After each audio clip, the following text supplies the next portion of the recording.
За сайн байцгаана уу? Таны бодлоор харамч гэж ямар хүнийг хэлдэг вэ? Мөнгөгүй харамч байж болно, тэрбумтгүй харамч байж болно. Санхүүгийн боловсралтай гээд тэр хүнийг харамч гэж хэлж болохгүй. Санхүүгийн боловсралтай хүн ресторанд өндөр үнэтэй хоолнд мөнгө өрдөггүй, брендийн цүнх худалдаж авдаггүй, үнэтэй машин ундгүй байлаа гээд тэр хүнийг харамч гэж хэлж болохгүй. Харамч гэж за нэгэн жишээ татъя л да. Найз охин, найз залуу ирцгүү явж байгаа. Найз залуу найз охиндоо хандаал чи надад энэ 9,000 төгрөгийн кофе авч өг. Би чамаа өмнө 9,000 төгрөгөөр кофе даагаа юуст. Чи одоо надад даах хэвээр. Найз охин тэр залууд ямар их гой гой зүйл хийсэн бэлээ.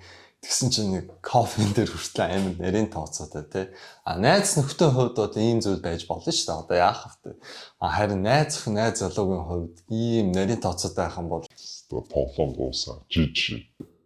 就是他是一个超级英雄嘛，我一直想演一个。 Өнөөдрийн ярих сэдэв бол хамгийн агуу харамч хүний талаар ярина. Түүнийг Ли Фэн гэдэг. Гэхдээ энэ тохиолдлыг энэ залуугаас хэлэхгүй.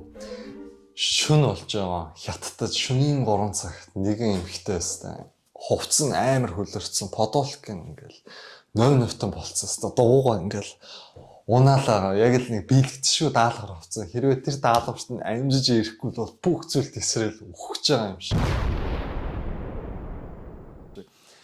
Тэрийг нь болохоор 2 цагта харцсан. 2 цагта хараад энэ юу болоод байна? Би бинт ярьж байна. Энэ эмэгтэйг зогсоо. Энэ эмэгтэй нэг л биш. Нэг л хууль бус зүйл хийсэн байна.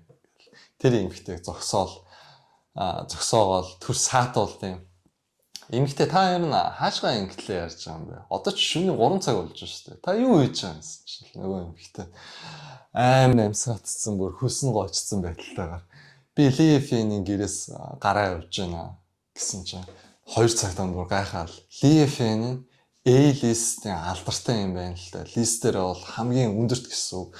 A-лист гэдэг нь хүн болгон тань олон фэнтэй A, B, C, D гэх юм бол доошлох тусмаа фэн багсан. D гэх юм бол за 20 жилийн өмнө дуу хийсэн ч юм уу 20 жилийн өмнө кино тоглосон хүмүүс бол баг зэргийн мэдэн тийм алдартай бол бас биш. Ли Фэн болохоор A-лист алдартай гэдэг юм. Тэгэл цагдаа нар бүр гайхал за энэ бас юу гэсэн үг юм бэ? Чи нэртэйгээр Майкл Би Жорданы гэрээс гарч явж байгааг хэлчихээч. Ингээл цагдаа нар нь бол тэр охин дээр нь тоглоом хийдэг. Намаа тэгвэл хэний гэрээс гараа явсан гэж бодож байна. Би Тейлор Свифтийн гэрээс гараа явж штэ. Ингээл тоглоом нэргээ хийж инээж за чи энэ машинд яг одоо суу. Ингээл цагдаагийн газар руу дагуулж авдаг. Чи үнэхээр Ли Фэн гэрээс гарсан юм бол тэр залуу дуудчихлаа да гэсэн чинь. Цагдаагийн газар хаалга нонгоо бол нэлээд өндөр залуу орж ирдэ. Бүх царай нь бол аюулсаа харагдахгүй ингээл гошонко малгай зүүцсэн хар нүдний шилтэй масктай шөнийн 3 цаг болж байгаа шүү дээ. Тэгсэн чинь хар нүдний шилтэй орж ирсэн л амар айжхан би тэр охиныг авах гэсэн юм аа.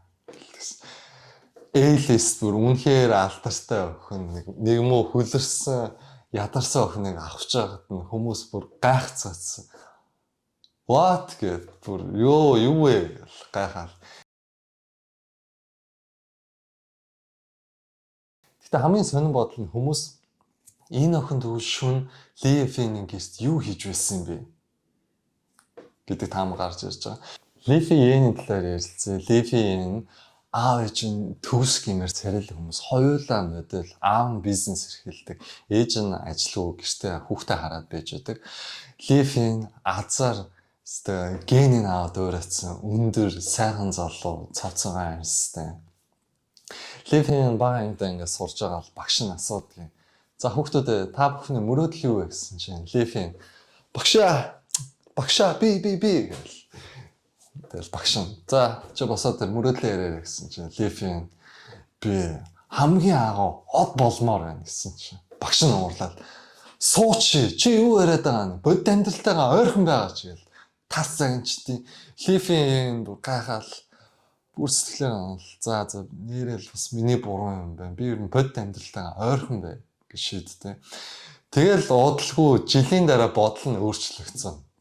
Би ер нь хөл бөмбөгийн од олно. Найзуудтай хөл бөмбөг тоглолдог байсан. Яг л Кристиано Роналдо шиг. Гэтэ залуусаа би ер нь хөл бөмбөг үздэг ш. Хөл бөмбөг ер нь юу болж байна? Би юу ч мэдэхгүй ш. Нэг өдөр ингээд найзуудтайгаа хөл бөмбөг тоглоод тэгэл манай хүн ч бас нэлээд эмоцтой бас кулээ хөл бөмбөг тоглож байгаа юм хүртэл. Тэгэл нэг удаа бөмбөг хажуудаа тавиад өөрөө хэвттэй. Хажууд нь холоос харж байгаа хүнд бол Ливийн бол яг л нэг киноны гол дүрл гэсэн. Тэгэл октод хараад Ливийн шууд дурлаад хайрын захианууд өгдөг байсан. Ливийн тэр олон октодын анхааралд орсон. Өөртөө бүр мангар ихтгэлтэй болж байгаа шүү дээ. Тэр их хайрын захианууд ирж байгаа юм чинь. Тэгэл нэг өдөр хөл бөмбөг тоглож байхад нь агентаас нэг хүн хурж ирэл санал тавьдیں۔ Чи зураг авалтанд ороод өгөөч гэсэн чинь Ливийн юу ямар зураг авалт гэсэн чинь хормын зураг авалт байгаамаа. Чи их царайны зөв төрхтэй би чи их гой би хаатай юм гэсэн чинь Ливийн гараад юу яриад байгаа юм бэ яаш. Хүний 8 юм уу гэсэн чинь гүү өстой тийм байхгүй шүү. Бид нар тань 1.5 сая төгрөг өгье. Та манай энэ хормын зурагт ороод зураг авалтанд ороод өгч гуйж гэсэн чинь Ливийн зөвшөөрөл амар баярлал хоортын. Гэхдээ дотроо бол баг зэрэг бас жоохон сандарсан. Би бас чадах болоо гэсэн чинь тэрийг болохоор ээжтэй хэлсэн. Эцэгхийн хувьд бол хэдий Аз эцэг их ч гэсэн чи өстө хуулийн сургууль сур чи юмч бол чи хуульч бол яг тийм бол эцэг их биш. Эцэг их нь бол нэлээд ойлгохтой ярилцдаг. Миний хүү зүрх сэтгэлдээ юу хүсэж байна? Тэрийгэл бол гээл. Тэр нь бас хүүхэн дэмжлэг болоод Ливийн хормын зурагт орсон, зураг авалтаа хийсэн, цалингаа авсан, цалингаараа аав ээжтэй бэлэг аваад өгсөн. Ливийн удахгүй ахлах сургуулиар да. Ахлах сургуульд орсон ч октод бол үнэхээр зүгээр байхгүй энэ залуу. Бодолтой ингээл гэрийн даалгавар хийж аал гэрийн даалгавраа хулгаад алдчихна. Энэ залуу тийм ухаантайдаа гэрийн даалгавраа хулгаад алддаг биш. Ямар учиртай байсан бэ гэхээр хүмүүс гэрийн даалгаврыг хулгаалаад октодод зарчдаг байсан. Октод бүр гэрийн даалгаврыг нь аваад баярлал oh my god энэ чинь Ливийн цаас штэ гэл тэрвэл өөртөлч тэр цаасыг унтдаг тийм амар алдчихтай байсан. Ахлах ангиа төгсөөд дараа нь болохоор Сычуан кино академид сурвалжлагчаар сурсан. 2 дугаар курст нь сурж байхад нь агентийнхэн нөө санал тавьсан залуу дахиад хурж ирсэн. Чи наваа санаж гэнэ гэж хэлэв. Би чам дахиад санал тавь гэдэг. Энэ санал нь бол нэлээд том My Hero TV шоунд оролцоод өгч гуйж байна гэдэг. Энэ TV шоу нь яг л зөвлөх юм бол монголчууд авьяас гэдэг шоу шиг яг л тийм том TV шоу. Энэ TV шоунд оролцоод топ 10-т нь орцсон. Энэ ТV шоу нь юу гэхээр дуулдаг дуу нь хэр сайн байна гэх. Шүүгч нь болохоор шүүгч нарын дууг нь дуулдаг юм байлээ л дээ. Тэгэл бас нэг зүйл нь нэлээ эвгүй байгаас яг л шүүгчийн дууг дуулна гэдэг чинь. Шүүгч нь бол өөрхөн дууг бол бүгд мэдж байгаа шүү дээ. Хаана ямар үед яаж дуулах вэ одоо жишээ. BX-ийн My Baby BX нь өөртөө зориулж дуулж байгаа одоо. My baby my heart. Бас лив шүү дээ. Тэгэл топ 10-т нь ямар ч гэсэн Ливийн тэнцсэн гайхалтай. Одоо топ 6 шалгаруулна 4 оролцогч хасна. Тэгсэн чинь Ливийн 30 мянган санал дутаад хасагдсан. Гэтэ хамгийн сайн Ливийн хасагдах ёсгүй байсан мэлээ. Энэ бол өстой нэг найруулгын алдаа болоод тэр саналууд нь холилдоод Ливийн хасагдсан. Тэгээ Ливийн буцааж оруулъя гэсэн бол шоу нь айл цагийн явцсан байсан учраас оролцох боломжгүй байсан. Ливийн гэхдээ хэдий хасагдсан ч гэсэн олон фэнтэй болж чадсан байлээ. Нэг шүүгчийн нүдний анхаарал нь өртсөн. Тэр шүүгч нь бол энэ залуу ирээдүйд нэг зүйл дуулгана гэдгийг бараг л харсан баг. Тэгэл энэ залуу дээр очиод тэр дуусан дуугаар нь болохоор ремикс хийгээд альбом бүр гаргаад өгсөн. Тэгэл Ливийн сурвалжлагч асууж танд бүр ийм альбом гараад өгсөн байна шүү дээ. Таны одоо сэтгэл чинь хэр байна гэж хэлсэн. Хүмүүс бол анх үзэл ингэж бодно шүү дээ. Хөөстө ямар гоё юм бэ? Би өстө танд насаараа өртөө болоо би таны бүх зүйлийг хийн гэж тиймэрхүү реакшн хүлээжсэн. Тэгсэн чинь Ливийн реакшн хариулт нь нэлийн сонио хариулт хэлсэн. Нэг хөшүүн л надад тусалсан да. Байдлаар ярьсан. Тэгээ энэ ч бас муухай шүү дээ. Хүн тусалж явах чи ингэж хэлж яах гэдэг чинь. Хүмүүс ямар новшин зантайг нь мэдээл карьер нь яг гоё өсгийн даваан дээр Хүмүүсийн гаргасан хариунд нэлээд дургуутсан, ямар ч хүндэл алга, настай хүн тусалж гин, дэмжиж гин, тэгж яах ийм хариу байлаа тагтаахтай хүмүүс нэлээд навшин санагдсан. Энэ залуугийн карьерийн тэсрэлт хийхгүй дундчлаад яваал гэсэн. Гэхдээ энэ залуу хичээгээл яваал гэсэн. Тэгж яагаад Prince of Tennis TV олон ангит кинонд туслах дүрээр нь орж чадсан. Энэ кино нь болохоор нэг манганы хувилбар л юм байлээ л дээ. Манган дээрээ болохоор нэг намхан бор хүүхэд аав нь туслаад үндэсний авраг болоход нь туслагдаг тиймэрхүү манга тэрэн дээр нь үндэслсэн. Энэ киноныхон дараа хүмүүсийн анхаарлыг бол бас л нэг хүлээж авч чадаагүй. Яг эгоноос болсон уу, юунаас ч болсон уу тэр авсрын байдалтай явж байгаа. Гэхдээ хамгийн сонин энэ залуу карьер ингээл яг өсгөж чадахгүй явж байхад нь ямар нэгэн том ажил хийхийн даван дээр ингээд заавал нэг хүн тусалчдаг. За одоо дараагийн туслах хүн нь Миндай хэмээх залуу. Миндай нь шууд Левин дээр чи энэ кинонд тоглочихоо гэдээ бүр киноны дүр өгсөн мөлий. Энэ кино нь болохоор эрэгтэй гол дүрээр нь, эмэгтэй гол дүрээр нь Итахи хэмээх солонгос жүжигчин тоглолцсон юм байлээ. Энэ кинонд нь хүмүүс бүр ингээл цуурхал гараад ямар цуурхал гарсан гэхэлээ Итахитэй өстэй Левин үргэж байгаа юм биш үү гэж хятадаар нэг цуурхал гараад. Гэхдээ солонгос бол хамгийн сонин нь бол цуурхал гараагүй. Энэ хоёр үргэж байгаа гэсэн ямар ч зүйл гараагүй. Эсэргүүцэж байгаа хүмүүс нь хоёр баримт гаргасан юм байлээ. Эхний баримт дээр нь хэлний асар том бэрхшээл байгаа шүү дээ. Хятад ч бас нэг хэл, солонгос ч нэг хэл. Энэ хоёр хэл чинь хэцүү шүү дээ ойлголцоод гэж байгаа. Хоёр дахь баримт нь юу вэ гэхлээр энэ хоёрыг ивент дээр л авахулсан цуг зурагтай. Тэгснээс биш яг хуваараа нэг газар очиод авахулсан зураг юу ч байхгүй. Тэгтэл Левин энэ шууд мэдгэл гаргасан. Эдахигээс салж байгаа гэсэн мэдгэл гаргасан. Өөрийнхөө сэтгэл шимшрүүлэн түүхээ ярьсан. Энэ түүхтэр би Эдахид бол маш их хайртай. Би Эдахийн төлөө солонгос усан бит хоёр солонгос жаргалтай байсан. Гэхдээ юм нэг л өөрчлөгдөж эхэлсэн. Эдахи надаас брендийн дэлгүүр ороод 52 сая төгрөгийн цүнх нэгсэн. Надад бүр маш эвгүй байдал ороод би бүр тэр цүнхийг авч чадахгүй штэ. Гэхдээ Левинийг тийм мөнгөгүй гэж хэлэхэд бол хэцүү. Энэ Вансиконы найз юм байлээ. Шагнал гардуулах ёслол болж исэн мэлээ. Вансикон ингээд сууж ахт нь Левин хажуугаар нь явж байхдаа Вансиконы хацрыг ингээд чимпэж байгаа бичлэг нь юм байлээ. Гэхдээ бас эвгүй шүү дээ. Тэр юм том мөнгөтэй бор хятадын хамгийн том бор маф шиг том мөнгөтэй залуу хацрыг шууд чимгэж чинь гэж бодлоо. Тэгээд Левин сууж байгаа тэгсэн чинь Вансикон ингээд найзх нь харж байгаа юм шиг ингээд гүлрөөл бүр харчтیں۔ Тэгж бодохоор бас ийм тэрбумхан залууг найз гэхлээр Левин үнэхээр мөнгөгүй байх боломж байгаа гэдэг асуулт гарч ирж байна.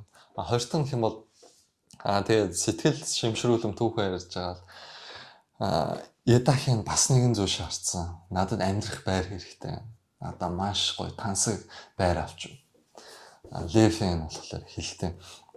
Би одоо чадахгүй ч гэсэн ирээдүйд чам заавал авч өгч чадна. Би маш их хичээн. Би бүгдийг хийн энэ чиний төлөө гэж хэлсэн боловч Эдахын би чам шиг хүнтэй байж чадахгүй. Би чам шиг бацаантай байж чадахгүй. Надад жинхэнэ эр хүнтэй. Надад жинхэнэ эр хүн хэрэгтэй. Чи буцаад тэр солонгос руугаа яв гэл. Ийм зүйл болсон гэдгийг ярьсан. Гэхдээ Левиний аав ээж нь үнэхээр мөнгө хүн болцсон юм хата. Бас гайхаж байна. Аав нь бол бизнес эрхэлдэг. Бас хөөрхөн мөнгө олчдөг шүү. Левин бол тэр ТV олон ангит киноноос яг нэг киноно нэг ангиас нэг сая төгрөгийн цалинтай мэлээ л дээ. 2013 онд Левиний карьерийн тэсэлт хийсэн Sword of Legend гол дүрийг бүтээсэн. Энэ кинонд толсноос нь хойш хүмүүс шагшин шуурж магтаад дүрэн ямар гоё гаргацсан юм бэ гээл. Энэ киноноос нь хойш дандаа киноных нь гол дүрт нь байн тоглоно. Тэгэл царай нь болохоор нүдэн дулаахан, тосдаасан нэлийн царайлаг сайхан залуу байсан. Хүн болгонд өстой Левинд хайртай байсан. Бүхэл сошиал медиа 13 брэндтэй болохоор гэрээ байгуулсан кинонууд тоолсноос хойш. Тэгэл ямар нэгэн ивент боллоо гэж бодоход зочноор заавал Левинийг үрж авчруулна. 2015 онд нэг манжийн нэг тийм хаанчлалтай кино тоглосон байлаа. Ад чөтгөрийг устгаж байгаа Ямминтэй. Ямын гэдэг нь болохоор тухайн гол дүрийн эмгтэй жүжигчин те. Тэгээ хятадд нэг CP гэдэг зүйл байт юм лээ.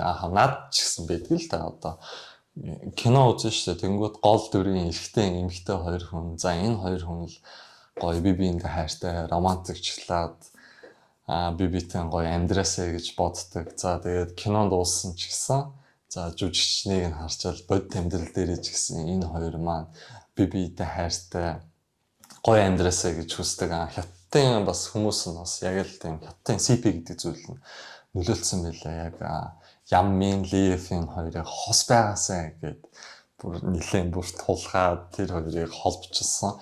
Яммин хамгийн сонирхолтой нөхөртэй бүр гэрэлцсэн юм шүү дээ. Тэгээд нөхөр нь хүртэл мэдгэлээсэн би их нартай хайртай, би их нартайгаа сайхан амьдарч байгаа гэд. Яммин ч гэсэн би нөхөртөйгөө сайхан амьдарч байгаа шүү гэсэн байдалтай хятадд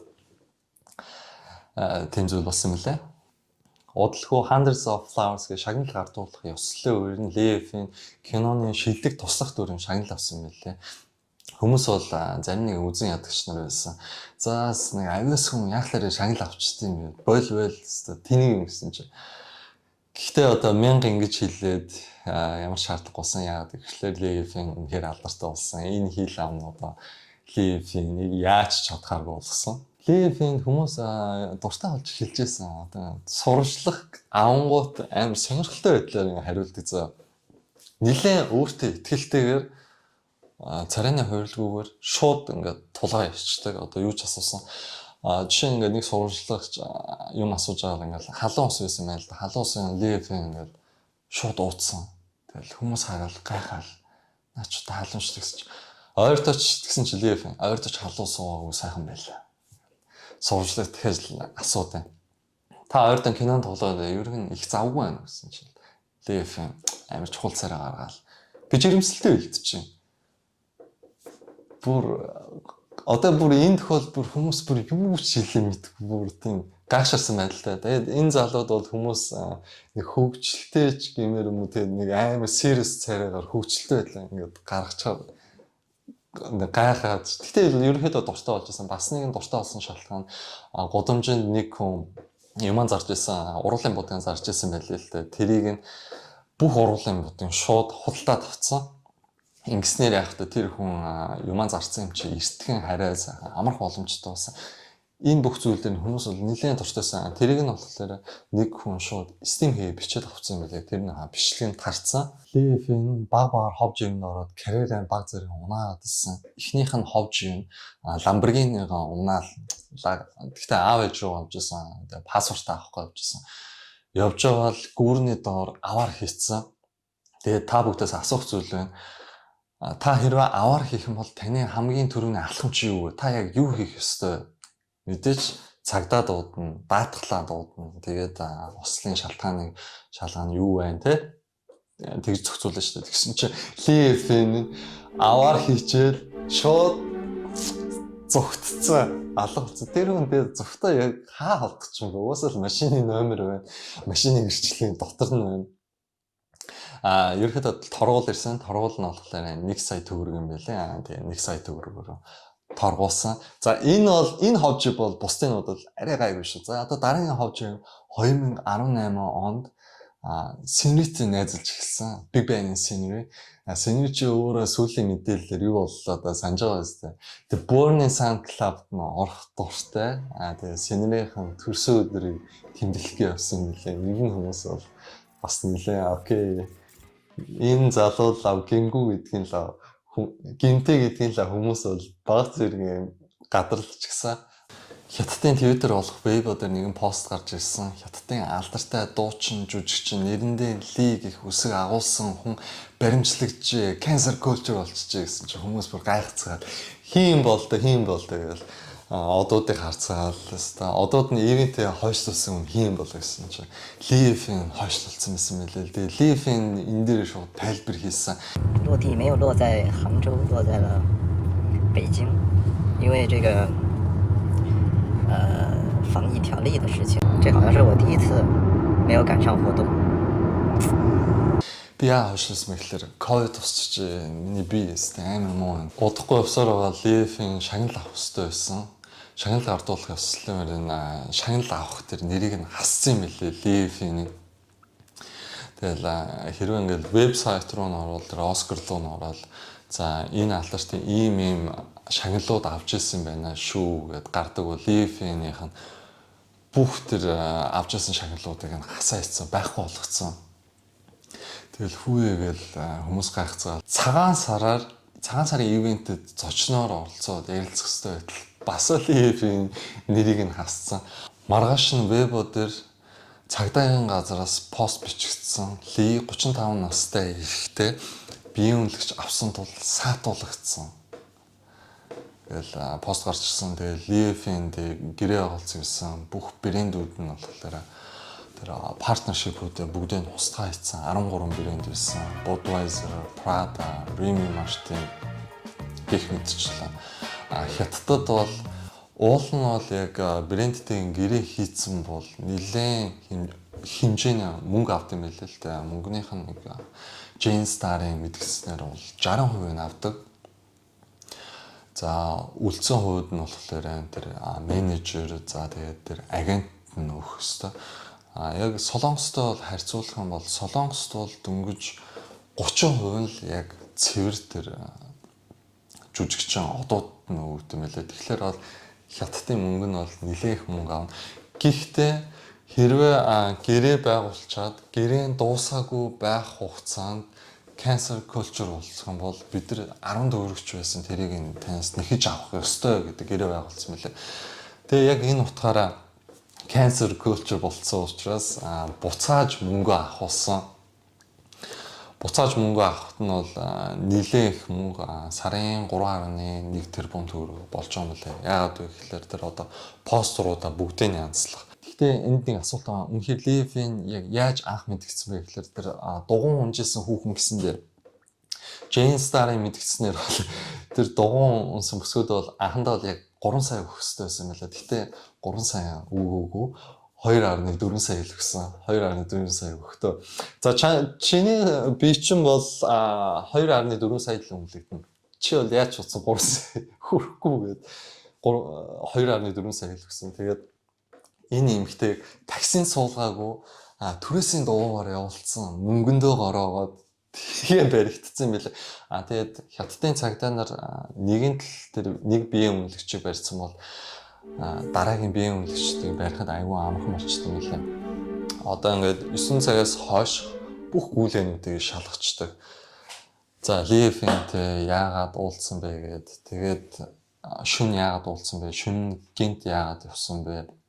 За гүйлгээ чинь шалгая гээл окей Лифин биеийн үнэлэгч авсан байна гэдгийг мэдээд бусад биеийн үнэлэгчүүдийг шууд барьсан. Тэгээ нэг вебодын нэг биеийн үнэлэгчийн ярьснаар бол Лифин бас жоохон хөвгөлтэй залуу. Ингээл калафтан ингээл бүгд ингээл бүжиглээл тэр чинь шүн ингээл тас харах ба шүү дээ. Гэсэн чинь Лифин булан ингээд нүдний шилээ зүтсэн. Тас харан нүдний шилээ зүтсэн. Угасаал бүгд Лифин гэдэг юм хийж байгаа шүү дээ. Тэгээ Лифинд нэг хүүхэнтэй унтахаар болоод буудлын руу ороод тэр хүүхэнтэйгээ секс хийж байхдаа хүртэл нүдний шилтэйг л өмсцэн л секс хийжсэн. Бүх хувцас тайлцсан. Тэгээд эмгтэн хахаад Лифин би чам хин гэдэг чи мэдэж байгаа шүү дээ. Чи зүгээр л нүдний шилээ тайлцгал та. Вебод 14 настай охинтой унтсан. Насан туршийн хүнтэй 5 сая төгрөг өгсөн. Энэ дээр бол ямар нэгэн баталгаа байхгүй юм байлээ. Тэгэхээр энэ нэг нь болохоор цагдаа нар авч хилцэхгүй. Лифиний хэрэг нь хэр хүндрэх вэ гэхээр хоёр зүйлээс шалтгаалж байгаа. Эхний зүйл нь энэ хүн насанд хүрээгүй хүнтэй унтсан уу? За 18 наснаас доош насны хүнтэй унтсан уу? Хоёрт нь гэх юм бол за бие махбодны ямар нэгэн гэмтэл учруулсан уу? Хэрвээ энэ хоёр зүйл байхгүй байх юм бол 5-аас 15 өдөр саатуулагдаад 1 сая төгрөгийн торгуултай. Энэ хоёр зүйл байх юм бол 5 жилийн хорих ялтай мөлий. За Лифин болохоор 2 өдөр саатуулагдаад 1 сая төгрөгийн торгуул төлөөд гарсан мөлий. Та нарт бас боджлоо. За бас торгуул төлөөд гарсан мөлий. Гэхдээ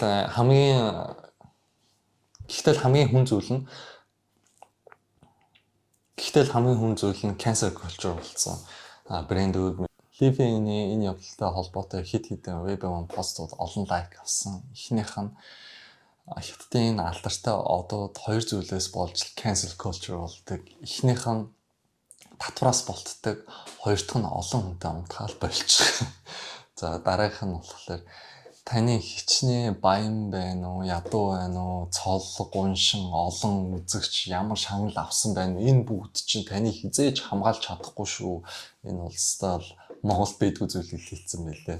Гуравт нь Лифийн ийм сайхан царайлаг өндөр гой залуу ээжж яагаад ингэж биеийн үнэлэгч авдсан болоо. Энэ яг энэ залууд яг ямар шаардлага байгаад ингэ биеийн үнэлэгч авдаг юм. Би ч гэсэн бас энэ бичлэгийг хийж байхдаа бас яг л ингэж бодож исэн. Зарим хүмүүс бол маш олон зүйлийн талаар ярьж ирсэн байлаа. Хятадд үнэхээр ингэж биеийн үнэлэгч хуульчлах нь зөв үү гэж. Нөгөө талаас бол энэ засгийн газрын cancel culture хийж байгааг шүүмжилсэн байлаа. Ингэж cancel culture хийдэг жүжигчин одоо cancel culture хийж энэ эдийн засгийн гайгүй болгоод байгаа юм шүү гэсэн хардлыг үүсгэж байгаа юм лээ. Таны бодлоор бас юу гэж бодож байна? Энийг комент хэсэгт үлдээгээрэй. Энэ бичлэгийг үзсэн танд маш их баярлалаа. Баяртай дараагийн бичлэгээр уулзъя. Баяртай.